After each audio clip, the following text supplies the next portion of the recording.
Seja muito bem-vindo, seja muito bem-vinda a mais um AtoCast, seu canal de entretenimento, informação e também política aqui no Alto Tietê. Estamos aqui hoje com um vereador de sucesso, um vereador que fez uma carreira bastante brilhante, de destaque e que vem se destacando também na Câmara Municipal. Bem-vindo, vereador Bigêmeos Milton Lins. É um prazer te receber. Muito obrigada por voltar aqui para conversar conosco agora num novo espaço, né? Parabéns pelo espaço, Marici, muito obrigado pelo convite. É sempre bom falar da nossa cidade, dos nossos trabalhos, e ainda mais de Casa Nova, né? De Casa Nova, e sempre o ato que está cobrindo todas as informações tão importantes da nossa cidade, né? Sem imprensa a gente não consegue propagar o trabalho. Então, muito obrigado pelo convite. A gente que agradece. Vereador, vamos começar falando da sua trajetória. Você saiu da escola pública, chegou à Câmara. E nessa vivência, o que muda na forma de fazer política e de pensar? Eu acredito você trazer o dia a dia, né? Trazer a realidade. Eu comecei em EMEI, no Socorro, aí depois fui para o Coronel Almeida. Ainda o Coronel Almeida era escola estadual, não era nem municipalizada. Depois fui para o Washington Luiz. Famoso. Washington Luiz, e aí fui aí seguir. Eu terminei o ensino médio, depois fui estudar em São Paulo também, com bolsa. Eu acho que essa é a grande diferença, quem não tem tudo ganhado, tudo de mão beijada. Isso faz a gente correr e trabalhar para quem está na fila, para quem está querendo ganhar o seu dia a dia, ganhar a vida. E é isso que eu quero passar para os jovens. Sempre a minha mensagem, que é possível você realizar seu sonho, estar onde você quer estar. Porque eu falo também, Marília, que eu sou filho de um nordestino que falava de política atrás de um balcão de bar, entendeu? Meu pai estudou até a 5ª série. Então, Bi, por que você está na política? Porque meu pai Boa pergunta. Meu pai muito simples falava de política, muito simples. Meu pai estudou até a 5ª série, mas ele deixava bem claro que na política a gente conseguia chegar na vida das pessoas, conseguia falar com as pessoas e mudar a realidade das pessoas. Então, eu falo que eu entrei na política por um encanto. Não por uma revolta, ou por uma obrigação, ou por herdar algum patrimônio político da família. Não, longe disso, e nem acho que é errado quem segue essa trajetória. Mas a minha foi totalmente diferente. Foi um nordestino atrás de balcão do bar, falando de política, e eu vendo os medalhões da cidade. Eu lembro que o ex-prefeito Machado ia conversar com meu pai, o Zanetta, que era vereador, depois foi vice do Junge, o próprio Junge. Então foi desse jeito que eu conheci a política e desse jeito que eu tô na política. Isso acabou te inspirando, né? Porque o seu pai, além de tudo, ele era um personagem político, né? Ele até tentou, não conseguiu e você conseguiu. Então você está honrando essa trajetória toda, né? E você começou na política muito cedo? Sempre eu tive com meu pai, sempre. Onde meu pai, na época, né? Tempos bons que podia os showmícios. E na nossa cidade, hoje não pode mais. Então eu acompanhava meu pai, então sempre ajudando. Quando meu pai trabalhava para algum candidato, a gente falava desse candidato para os pais dos meus amigos. Então, sempre de política, sempre. E aí vira a chavinha para mim quando começa perto dos anos 2010, 2008, porque eu falo para meu pai que eu queria ser candidato. E eu falava para meu pai também, porque meu pai chegava em casa falando, a gente vai apoiar o candidato X. E aí eu já tinha aquele senso crítico, falava, não, pai, por que a gente não vai no Y? E apontava outro. Já tinha meu título de eleitor. E aí eu falava, pai, um dia eu quero ser candidato. E ele dava total apoio, total apoio. Podia ficar super orgulhoso, Nossa, eu falo que maior que o luto, porque meu pai não está entre nós, é deixar dele vivenciar isso, né? Dos netos, a carreira política que eu estou agora seguindo, porque eu vivi o que meu pai fazia. Eu também fui para trás de um balcão de bar. E hoje eu vivo o sonho do meu pai, que meu pai queria ser muito candidato. Então, eu agradeço muito e faz o meu dia a dia ser muito diferente e trabalhar com um olhar diferente. Você está no seu segundo mandato. Segundo mandato. E já passou um ano aí da experiência desse segundo. Eu queria saber o que você colheu desse um ano e qual é a sua visão de ser vereador hoje? Você tem uma visão muito privilegiada e de responsabilidade de você atender os munícipes. Saber a responsabilidade que você vai impactar na vida das pessoas. Que você, às vezes, vai ter que propor algo amargo para a sociedade, mas necessário. Eu falo que o remédio é amargo, mas cura. E também entender da responsabilidade, porque nos dias de hoje, né, a gente vê muita política, como pode dizer, momentânea, muito para a torcida e poucos resultados. Política rasa, você quer dizer? Política que não rasa. se aprofunda nos temas. Que não se aprofunda, fica brigando por que joga para ideologia. torcida, que joga para torcida. Como é que é jogar para torcida? Explica aí. Fazer um projeto que fica inviável, que fica inconstitucional. E a que pessoa não sabe que é isso, só para fazer um brilho ali, depois sabe que vai voltar, é isso? Que vai voltar, que não vai ser aprovado, para que a população às vezes fala assim, nossa, esse cara era bom, ele queria dar isenção de IPTU para todo mundo, ele queria dar bolsa de estudo, sabe? Tipo, isso é brincar, eu acho, que é a falta de responsabilidade na política, você brincar com o conhecimento das pessoas. Isso é muito triste. E a torcida, é você querer generalizar. Quando você quer falar de um tema de segurança pública, achar que só a direita pode falar sobre segurança pública. Se você quiser falar de auxílio financeiro, que nem um Bolsa Família, achar que só a esquerda pode falar de auxílio só. E aí virará essa polarização. E aí a gente tem uma política cada vez mais distanciando as pessoas. Eu não, eu gosto de fazer uma política que se transforme em pontes. Eu tenho que aproximar a sociedade da política, eu tenho que associar a imagem do lado A ao lado B, entender que esses dois trabalhando junto, quem ganha é a sociedade. Então, nos dias difíceis, nos dias que as pessoas querem jogar para a torcida, é difícil, é diferente. Você acha que a gente está muito polarizado ainda, Bi? Infelizmente, estamos. Infelizmente. Mas vejo sinais que esses tempos, eu vou falar tempos sombrios, não partidários nem de quem está no poder. Eu digo tempo sombrio de quem quer olhar a política e as decisões tomadas na nossa cidade, estado e Brasil só de uma forma ideológica. Esse é o grande problema.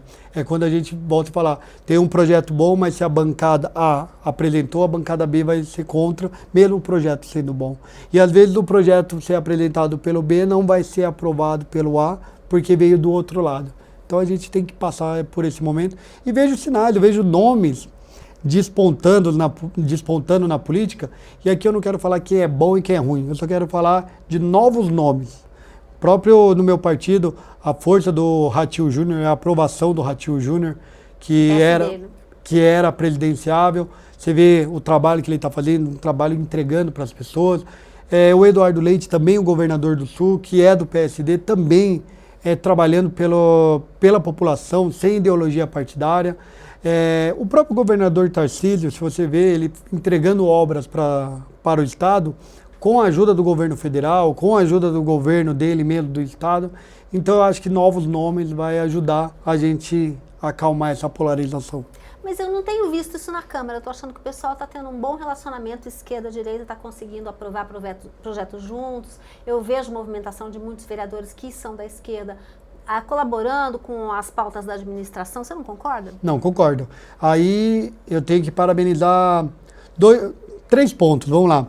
Primeiro ponto, eu tenho que parabenizar e destaco a nossa prefeita Mara Bertaioli e o vice-prefeito Theo Cusatz. Por que eu parabenizo? Pelo diálogo e a forma de respeitar os vereadores e os partidos dos vereadores. Entender que agora nosso partido se chama Mogi das Cruzes. E está aí no gesto. Quando a maternidade é aberta com o governo do Estado, com parceria do governo do Estado, quando a gente tem o centro sendo reformado, o CIART, o Teatro CIART, que é ali perto da estação Mogi das Cruzes, com o governo federal. Então, teoricamente, você tem o governo Tarcísio e o governo Lula investindo na nossa cidade. Então, essa condução da nossa prefeita Mara Bertaioli faz os vereadores de partido de direita e esquerda se sentirem representados e respeitados, e quem ganha é a nossa cidade. Então o nosso ponto principal é a condução da nossa prefeita Mara Bertaioli, o presidente da Câmara, o Farofa, que consegue dialogar e trazer esse mar calmo para dentro da Câmara Municipal, e os próprios vereadores. Os próprios vereadores entender que a ideologia tem que ficar de lado e a gente tem que falar da cidade, tem que falar do dia a dia, falar dos bairros da nossa cidade que precisa de melhorias. Mas tem coisas que a administração está um pouco patinando e os vereadores têm que ter uma postura crítica em relação a isso, né, Bi? Como é que você se posiciona? Não, quando o assunto é para a população com informação correta, eu vou ficar do lado da informação correta, e se estiver do lado da população ou a gestão, eu vou estar ao lado. É como eu falei, projetos populistas, politiqueiro que a gente fala, a gente tem que tomar cuidado. A gente tem que saber que o cargo de vereador, você tem um ônus e o bônus. Você vai ter o bônus de ser, vamos falar assim, contemplado pela sociedade, a sociedade te valorizar, mas tem um ônus que você vai ser criticado. Você vai ser criticado, você vai ser cobrado. Então você tem que encarar com sabedoria e muito respeito. Então eu fico bem tranquilo quanto a isso. Mas estou falando das críticas que o Legislativo possa ter em relação à administração. Você consegue levar essas críticas para a administração? Conseguimos. Você consegue fiscalizar e falar, olha, isso aqui não está indo bem, isso aqui poderia melhorar? Existe esse diálogo? Existe, e existe também os pontos que a gente consegue resolver juntos. Vou dar um exemplo simples daqui. No começo do ano passado, eu estou à frente, pelo segundo ano, da Comissão de Esporte e Cultura. A gente teve um projeto na gestão anterior aprovado, que era a Lei de Incentivo ao Esporte, que é a LID. A LID foi um sucesso, mas o processo estava um pouco conturbado com a prestação de contas, a gente não tinha clareza de como esse projeto estava impactando os atletas e as associações esportivas da nossa cidade. Chega 2025, primeiro ano da nossa prefeita Mara Bertolli, é congelado isso, para entender. E quando tem esse congelamento, a gente tem a cobrança da sociedade civil, que não entende. Né? Cadê o projeto? É lei, vocês têm que entender. A gente trouxe eles para um diálogo, tivemos audiência pública na Câmara Municipal, entendeu a dor desses atletas e dessas associações, entendemos também que poderíamos melhorar. Já que estava congelado, a gente poderia ter uma proposta de melhoria do projeto para que a gente tivesse um projeto harmonioso com a gestão pública e também com quem utiliza dessa lei de incentivo. E foi o que aconteceu. A gente conseguiu modernizar, atualizar a lei, ficou clara, muito melhor do que a lei anterior. A gente teve que entender o congelamento da gestão no ano de 2025 e no ano de 2026 a gente tem um projeto totalmente reformulado, uma lei que está agradando muito mais pessoas e de quebra ainda, já mexendo na lei de incentivo ao esporte, a gente conseguiu já mexer na lei de incentivo à cultura também. Então foram duas leis que a gente modernizou e atualizou. Eram críticas dos atletas da lei de incentivo e já tinha uma briga a longo prazo dos artistas, porque falou, pô, a lei de incentivo ao esporte... É só para o esporte, a cultura fica cadê a órfã? cultura? E estava desde 2012, do Matheus Sartori, sem nenhuma revisão, parada. Também uma crítica importante aí, né? A gente conseguiu construir junto com a gestão. A diferença, só para você entender, a lei de incentivo ao esporte, você podia doar 50% do seu IPTU e ISS para um projeto esportivo. Hoje, você pode doar 100% do seu IPTU. Isso daí traz a segurança de não ficar batendo em tantas das portas. E a da cultura era pior ainda, como era de 2012, só podia arrecadar 20% do IPTU e 20% do ISS. A cultura reclamava do pouco, né, gente? Dos 50% que o esporte tinha. A gente conseguiu normalizar as duas. 100% para as duas. E isso acontece quando a prefeitura tem o diálogo com a gente. Ô, Bi, vamos falar um pouco dos seus projetos que chamaram a atenção nesse ano. Eu me lembro muito dessa questão de você, da primeira infância. Sim. Você tem um filhinho de 3, agora dá com 4, agora né? de 4. Fez Meu 4 Deus do céu, dia como 15 passa. de março. Muito legal. E isso também te afeta como político, como cidadão, né? De você pensar em projetos voltados para a primeira infância. Eu queria que você falasse um pouquinho disso. Eu falo que foi uma bandeira que nasceu dentro de casa, que todo mundo cobra, até sou um pouco receoso com esse assunto, que um político tem que ter bandeira. Eu acredito que tem que ter bandeira, mas não se limitar a essa bandeira. O político tem que falar de todos... Não ficar só nisso também. Tem que falar de todos os problemas da nossa cidade. Mas essa bandeira surge com o nascimento do meu filho, né? Uma magia acontece dentro de casa e eu entendi o que era a primeira infância. Quando eu começo a ver e falar, pô, meu filho podia ter isso. Não tem por causa de lei. Não, peraí, então vamos acertar aqui. Vamos acertar aqui. Mas se tivesse o problema de outras mães... E aí você vai criando essa corrente, essa cadeia de pais frescos. E aí você vai aprendendo. Então a primeira infância se tornou uma bandeira do nosso projeto. E a gente conseguiu entregar muita coisa boa para as crianças, para as mães, para as escolas. Acho que a gente tem conquista que nem a fórmula infantil, que é garantia para todas as crianças até 1 ano de idade. É uma lei da nossa autoria. A gente conseguiu o leito separado para todas as mulheres na nossa cidade. Isso daí as já mães que não conseguiram ganhar seu bebê. Imagine antes, então, Marisa. Antes era uma mãe que estava recebendo o seu filho, ela estava dividindo uma sala com quem poderia estar perdendo o seu bebê. Muito triste. A gente conseguiu uma lei de nossa autoria, já sancionada pela nossa prefeita, então faz a gente ter um olhar diferente, faz ter um olhar para as mães, para as crianças. Uma coisa legal também é a licença paternidade, né? Que aumentou de 5 para 20 dias. Hoje, isso é bom demais. Hoje a lei federal foi sancionada, se eu não me engano, há 15 dias atrás, que todo servidor público possa ter 20 dias de licença paternidade. Mas você veio primeiro. Muito antes, eu falo que em 2022, foi sancionado em 26, em 2022 todo servidor público da prefeitura já tem essa licença paternidade de 20 dias. E surgiu isso daí depois que eu fui pai. Porque eu pensei, eu tenho um privilégio de ter um horário flexível e honrar o meu compromisso como pai ao lado da minha esposa. E quem não tem? E aí é esse olhar que você tem diferente, né? E aí a gente conseguiu na gestão anterior, no ano de 2022, já é realidade. Eu encontro o servidor público que fala, pô, vereador, obrigado pela lei lá, consegui ficar 20 dias com meu filho. E sempre puxa a orelha, ó. Não é 20 dias de folga, tá? Não é férias, é pra ajudar, tá? É pra honrar o seu compromisso de pai. Tem hora que a gente não consegue nem tomar banho, né? Você sabe, né? Não, muito bem. Não é fácil, não. Mas é um passo ainda, acredito que muita coisa vai melhorar ainda. Muito bem, vamos falar de outros projetos. O IPTU Verde, por exemplo, ele realmente gera impacto ou é mais simbólico, na sua opinião? Não, gera impacto e deixa uma cidade adaptada. A gente precisa cada vez mais falar de energia sustentável. A gente precisa ter uma cidade sustentável. Se você vê ao nosso redor, já está acontecendo. Você vê o número de carro híbrido, o número de carros deixando de ser combustão para ser de energia. Então, você vai entendendo que a gente precisa de uma cidade adaptada. A gente está muito longe disso, muito longe disso. E a gente precisa fazer o quê? Deixar a cidade atrativa para que outras pessoas se adaptem à energia autossustentável, com placa solar, com um jardim, com água de reuso. Então a gente precisa incentivar. Eu falo que ainda é muito embrião, a gente vai demorar um pouco, mas a gente precisa fazer os primeiros passos. Uma pessoa, um cidadão que está construindo sua casa, ele já precisa ter um olhar diferenciado para a sustentabilidade. E se a gente tiver políticas públicas que incentivam essas pessoas a terem esse olhar, a gente vai ter uma cidade mais sustentável. Daqui 20 anos, eu brinco, daqui 20 anos essa lei vai ser uma piada. Porque as pessoas têm que ter cada vez mais... Primeiro vem a consciência, depois vem a lei. Sim, né? sim. É isso. Mas a gente está bem confiante. É uma lei também do mandato anterior que deu muito resultado. Ok. E entre todos os seus projetos, qual você tem certeza que mudou a vida do mogiano? Eu coloco a fórmula infantil.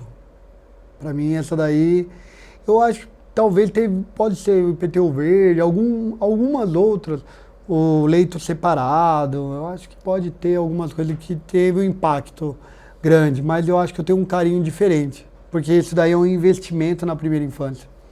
Para quem está nos assistindo, entender o que é a fórmula infantil, antes tinha criança com menos de 1 ano que consumia leite integral, não a fórmula infantil. Por quê? Porque para entrar numa sala de aula é do dia 1º de abril a 31 de março. Então, um exemplo, uma criança que nasce em março, ela vai entrar na escolinha em setembro, ela vai entrar no berçário, e ela entra no berçário, ela consome a fórmula infantil. Só que acaba o ano, na segunda quinzena de janeiro voltam as aulas, ela vai começar ela vai mudar de sala, e quando muda de sala, ela consumia leite integral e ela não fez o ano. Isso pode desencadear intolerância à lactose, diarreia, muito problema. E a gente viu que as escolas eram abastecidas de acordo com as matrículas dos alunos. Isso era o grande problema. Então a gente colocou o corte na data. Então todo começo do ano a gente tem mãe falando assim, meu filho vai consumir a sua lei. Até mãe que não se preocupou porque o filho não teve nenhuma reação em casa, depois olhou quando tem o irmãozinho mais novo, falou, tem um fórmula infantil. Ajudou as mães, ajudou as diretoras que não precisa mais ser abastecida a escola conforme matrícula, ela pode cobrar, eu tenho uma criança com menos de 1 ano no inicial, e principalmente segurança para as crianças. O leite integral tem muito menos proteínas e substâncias essenciais, vitaminas essenciais, do que a fórmula infantil. A fórmula infantil que se aproxima, mais longe ainda também, se aproxima do leite materno. Então, isso daí é um impacto. Então, imagina, uma criança que hoje é contemplada por essa lei, quem garante que ela não teria uma intolerância à lactose se ela tivesse consumindo leite integral? Aliás, o leite de vaca não é bom nem para adulto, imagina então, para criança. Então é bem, começa por aí, bem né? questionável isso. Mas essa é a lei que eu tenho mais carinho, particularmente, é uma lei que eu tenho muito carinho. Vamos falar de cobranças e contradições. Qual foi a maior crítica que você já recebeu como vereador?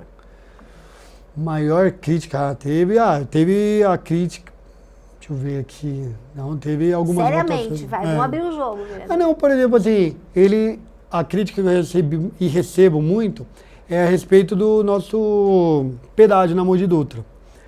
O pessoal não entende que a gente fez comissão especial, que a gente foi em São Paulo. Eu fui um dos vereadores que foi na audiência pública lá em São Paulo contra o pedágio. Quando teve manifestação contra o pedágio, eu estava na manifestação. Mesmo quando eu senti que algumas manifestações levavam para um viés partidário.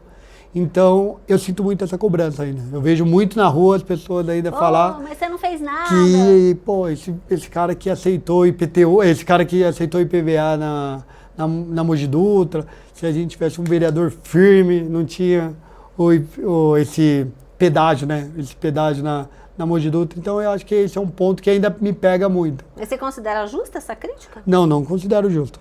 Mas, assim, agora de... justa, a gente tem no dia a dia, né? Às vezes eles querem que a gente entre numa disputa que não é nossa. Agora, recentemente, está tendo uma manifestação das ADIs, que é da educação. E ali eu entendo os dois lados. Você pode explicar para o pessoal que está assistindo a gente o que é esse profissional da ADI? ADI. É um profissional complementar, né, da educação. Auxiliar de Desenvolvimento Infantil. O que acontece? É aquela tia da creche, que não é professora. Não é professora, mas ela está lá para ajudar. E muitas delas, elas são formadas em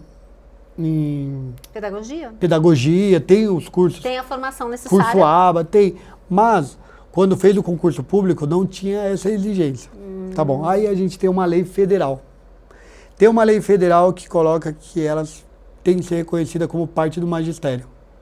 Que elas têm que ser reconhecidas como se fosse professor, não no nome professor.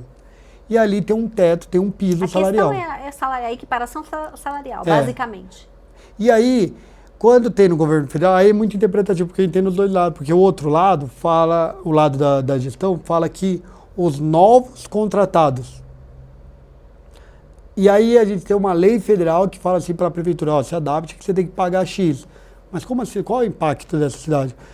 O governo federal não deu nenhum repasse. E aí fica assim, mas meu dinheiro é do Fundeb. Não tem dinheiro para tudo isso. Então, é muito delicado esse assunto. E aí, eu recebo crítica. Vereador, tem que... De onde vai sair o dinheiro, né? Entendeu? Da onde? Aí, tipo assim, porque é o Fundeb. Mas não é que o Fundeb tem sobrando. Tem nos dois lados. A gente tem que sentar e dialogar. E eu recebo crítica por conta disso. Tem algum projeto seu que não deu certo? Tem. Eu tenho um projeto que sempre dá... Eu já estou tentando reapresentar de novo. Não sei se você vai lembrar que tem uns anos que a prefeitura contratou show da Anitta, MC Kevinho, lembra isso daí? Opa! Eu não estava como vereador nessa época.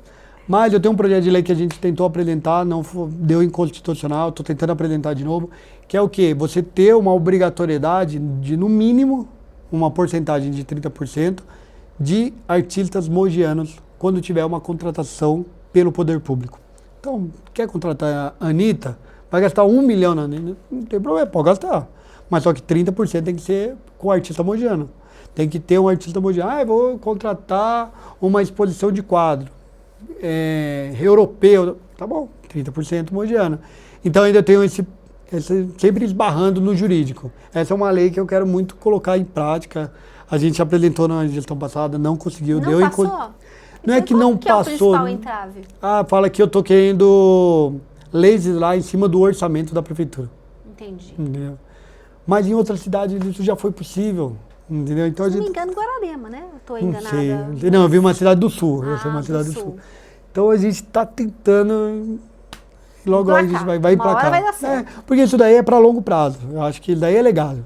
É você deixar, independente de quem é o prefeito que sente lá naquela cadeira, ele tem esse compromisso. Eu quero fazer uma festa. A gente está vendo muito as festas das cidades vizinhas, né? Grandes shows, grandes artistas. Agora pergunta se um artista hoje não queria dividir palco com um cara desse. Pô, Uma estrutura dessa. que legal, né? Que legal, é Que valorizar. valoriza o artista da cidade. Valorizar. Muito Esse é um legal. projeto que não tá indo, mas vai.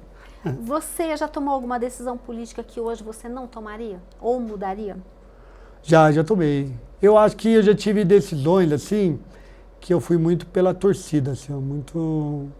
Vai lá, faz e hoje tipo assim, é briga que não é minha, eu quero levantar bandeira, sabe? Tipo, você está disputando uma eleição e aí eu tomo seu partido, eu levanto bandeira, eu acho que eu mudaria, assim. Lá atrás, eu não vou dar nome, senão vai ficar muito claro, até por ética. Mas eu acho que tem algumas brigas que não são nossas. Aí vem muito com sabedoria e entender que a política tem que tomar cuidado para não se tornar torcida. Você pode até ter uma preferência quanto a munícipe, porque eu voto também, eu não sou político, mas eu voto, tenho o meu desejo e a minha escolha. E às vezes não tomar esse lado, assim, eu acho que eu já errei de, tipo, ir contra, quero que esse cara ganhe, vou contra o meu partido, vou contra o meu grupo político, então eu acho que isso daí eu mudaria um pouco. hoje você está mais maduro nessa questão. Mais maduro, bem mais maduro. Entender que nem toda briga é nossa. Eu sou cristão e tenho uma passagem da Bíblia que me pega muito, que é a passagem de Davi. Meu filho se chama Davi, do rei Davi. Que quando ele foi lutar contra Golias, ele no caminho os irmãos dele tentam barrar ele. Que ele era um simples pastor. Que ele era o mais novo dos irmãos. E os irmãos falam, o que você vai fazer? Ele fala, eu vou lutar contra o gigante. Bem resumido, eu vou lutar contra o gigante. E ele fala assim, não, você não tem tamanho, você não pode. Davi não dá atenção para os irmãos. Porque ele sabe que a luta dele era maior lá, com o Golias. A briga não era com o irmão. Então ele não dá atenção e continua o foco. Vai no foco. Então é isso que eu acho que amadureci, mudei. Entender que algumas brigas não são minhas.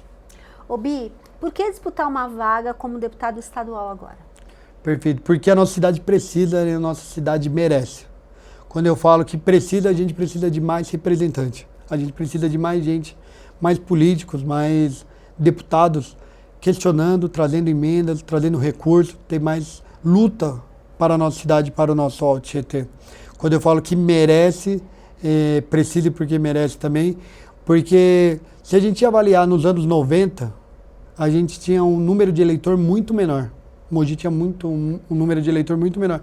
E tínhamos mais representatividade. Já chegamos a ter 3 deputados estaduais e 2 deputados federais. E a gente tinha uma cidade fortalecida. Você tem mais recurso vindo, você tem mais... Eu não vou colocar um pedágio na Mogi Dutra, porque eu não vou ter problema com um deputado, vou ter problema com vários deputados. Então, por isso que a gente precisa de mais representantes. Por isso que eu coloco meu nome à disposição. Por isso que eu acredito que agora é o nosso momento.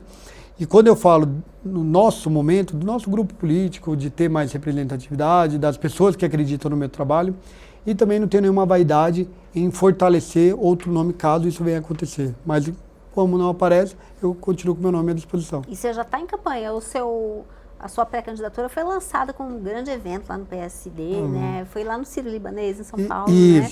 E isso é força política real ou estratégia de visibilidade, na sua opinião? Não, força real. Aí a gente vai para um assunto meio chato, né? Quem acompanha a dança das cadeiras vai ver que novos deputados com mandatos foram recebidos dentro do PSD. Aqui eu posso citar 7 deputados que eram do PSDB, que vêm para o PSD. E ali eu continuo com a minha pré-candidatura oficializada, ali eu continuo com o meu nome aceito pelo nosso partido político, pelo Gilberto Kassab, presidente do partido, e também pelo nosso grupo político do Alto Tietê. Então não é só, vamos falar assim, não é só purpurina para enfeitar, não. A gente está com o nome consolidado e aceito, tanto pela classe política, como também pelo grupo que governa a nossa cidade. Você não acha cedo para deixar a atuação local e mirar o Estado? Não, porque tudo é com o tempo, né?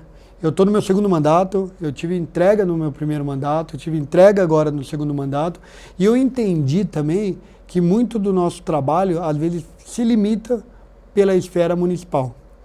E não é cedo deixar, porque eu sempre deixo bem claro que o nosso trabalho vai ser pela nossa cidade. Eu não estou tentando algo, não estou galgando alguma posição que eu vou esquecer da nossa cidade ou virar as costas para Mogi.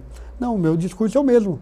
A gente precisa de representante para a cidade para ajudar a Mogi das Cruzes, para ajudar na representatividade de Mogi das Cruzes. A gente precisa ter candidatos, pré-candidato deputado estadual e deputado estadual com mandato, para que a gente consiga a nossa cidade fortalecida e com mais recursos, tanto com o governo, mais força política. Então, como meu discurso sempre tem Mogi, eu continuo tranquilo e não vejo nenhum problema nessa transição, caso aconteça. Você acha mais fácil trabalhar como deputado do que como vereador para Mogi? Eu acho que você consegue trazer mais investimento para a nossa cidade. Como vereador, você trabalha com a cidade da forma que está. Como deputado, você consegue trazer, deixar uma cidade mais destacada para que consiga trazer investimento, outras empresas e também recursos do governo do estado. É diferente. Onde que o Milton Lins quer chegar na política? Eu quero fazer um trabalho com legado, um trabalho que inspire jovens. Agora, se fosse galgar cargo, eu acho que tudo é consequência, né? Se você faz um trabalho bom para vereador, automaticamente o seu nome é aceito para outros desafios, que é o que está acontecendo agora. Se eu tivesse um trabalho muito frágil, muito superficial, com certeza seria outro nome, eu estaria descartado, eu não estaria sendo aceito. Então eu quero continuar com esse propósito, de trabalhar bem para que os outros cargos sejam consequências. Mas sim, ser um deputado estadual da nossa cidade e um dia sim disputar a eleição de prefeito também. Em 2028, se não der certo agora, certo? Bom, não, 28 não, porque ainda acredito. Tá muito perto. E eu acredito que a Mara vai vir, não tem vai porquê vir novamente. Não. E aí, sem nenhum problema, já faço pré-campanha para nosso prefeito, que ela continue como prefeita. Ela é um nome forte, mas podem vir outros nomes também aí, pô. Sim, não, mas 28 a gente vai estar junto. Agora, depois de 28, a gente não sabe o que pode acontecer. Aí pode ter disputa. Bi, vamos para as considerações finais da nossa entrevista. Eu vou fazer umas perguntas curtinhas para você responder com respostas curtas, tá bom? Tá bom. Um erro. Um erro. Defender, tomar decisão com o calor da emoção momentânea. E um acerto. Um acerto. Continuar com os propósitos e os princípios na tomada de decisão. Um projeto do qual você mais se orgulha. Um só, hein? Fórmula infantil. Um político que te inspira. Afife Domingos. Guilherme Afife? É. Legal. Mogi em uma palavra. Acolhedora. Seu maior desafio hoje? Ser um grande pai. Vai mudar o sistema ou o sistema que vai mudar você? Vamos mudar o sistema. Política é missão ou é carreira? É propósito.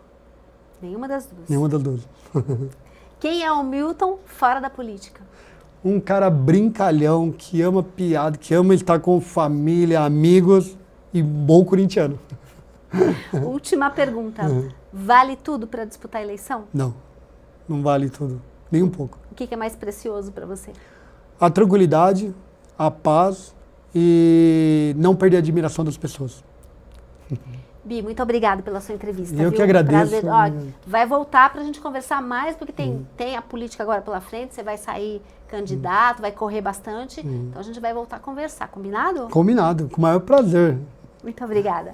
E para você que acompanhou a gente, fique com a gente que semana que vem tem mais AtoCast. Semana que vem você já vai poder ver a entrevista do Bi. Ative suas notificações do sininho aí para você acompanhar sempre o nosso conteúdo e não ficar de fora de nada do que acontece na política do Alto Tietê. Muito obrigada e até a próxima. Tchau, tchau.